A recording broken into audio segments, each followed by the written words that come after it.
this way I know that I'm gonna actually make the time because it's only 5 minutes and 50 seconds. So.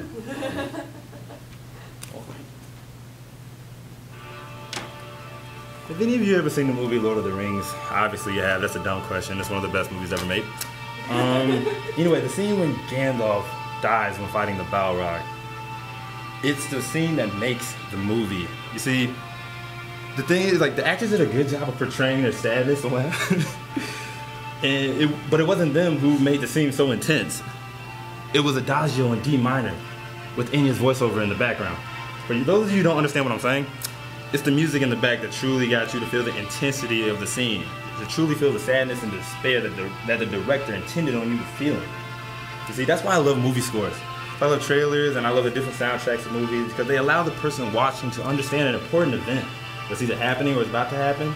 They allow the viewer to truly feel the intensity of a scene, and it can alter a person's mood depending on what the director wants you to feel. The music in a movie, or movie music, is an excellent way to point out something important in the scene.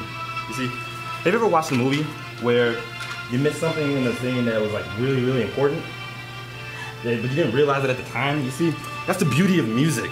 It helps you by giving you like a little nudge to pay attention because something like really important is about to happen. The music enlightens you and tells you that it's about to happen, especially for all you scary movie lovers. Music is the biggest giveaway in a scary movie. You know something scary is about to happen when the music gets a little bit faster and picks up and it gets louder and the dumb girl falls and gets slaughtered by the serial killer. Sorry, I'm sorry. Okay, my bad. But you get my point though. It holds indicator properties that work better than someone literally telling you that you need to pay attention right here and now. Also, just as the music is used as indicators, it's also used as multipliers. Multiplies the intensity of a scene. Like I told you earlier, Gandalf's death was sad because of the actors, but it was magnificently sorrowful because of the music. You see, I'm a manly man, but I cried. Alright? The scene when Littlefoot's mom dies in The Land Before Time was a definite tearjerker and probably would have gotten people to cry without the music, but the music pushed everybody over the edge, pulling their deepest, saddest emotions buried down even the manliest of men like myself. Now, it is also other styles of work that this also works with, like with action movies and other movies that, like, when a scene changes the rest of the movie forever. Like in Star Wars Revenge of the Sith, when Chancellor Palpatine orders Commander Cody to execute Order 66, that forever changed the Star Wars universe.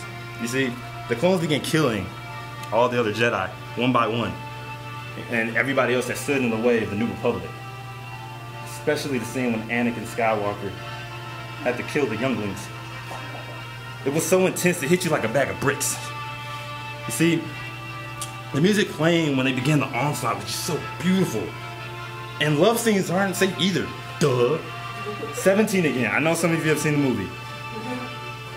The courtroom scene was just beautifully sad. You see, for those of you who haven't, like, the music hinted at the idea that what this guy was saying was really special and important because the music got louder, and then when he left a note down and the lady picked it up, and when you saw it, you saw that there was nothing on the page, meaning that he made the speech up. It was really important. Some of you may have missed it, but because of music, I did not.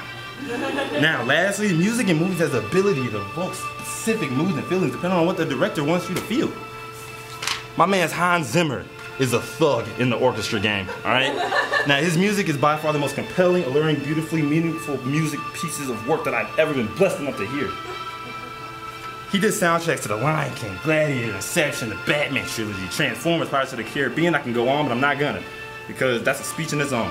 Back to my point, it's a certain style of music that plays when certain people get in front of the camera. You see, when there's a good person that, like, you want, like, the director wants you to feel a certain way about this person, nice bubbly music is gonna play while that person is on the screen because, like, the music is gonna be associated with that person.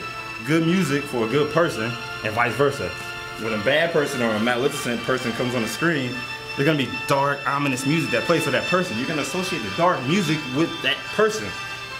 And you know what? I got an analogy that works perfectly for you guys. You see, your hearts have a lock on it called the emotion keys. Alright? And there's 4 keys that can unlock this lock on your heart. You see, these keys it's the sad key, the happy key, the dramatic key, and the horror key. Each one of these keys has the ability to open your heart and pull out that specific emotion, and it's quite incredible, really. If you don't believe me, watch a scary, sad movie without any music. I mean, there's no point to it. Think about it. If a scary guy pops up, no one will be scared when there's no suspenseful music in the background. In a sad movie, when someone dies, yeah, it's kind of sad. But the thing is, though, without the music, the dude's just going to sleep.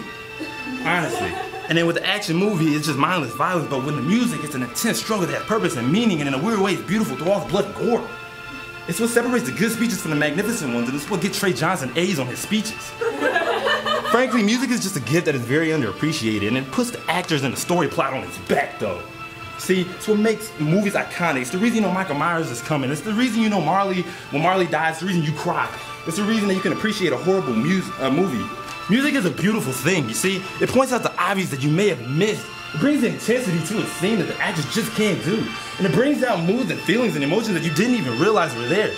Music is not to be trifled with. Music is not to be messed with. Music is a beautiful thing.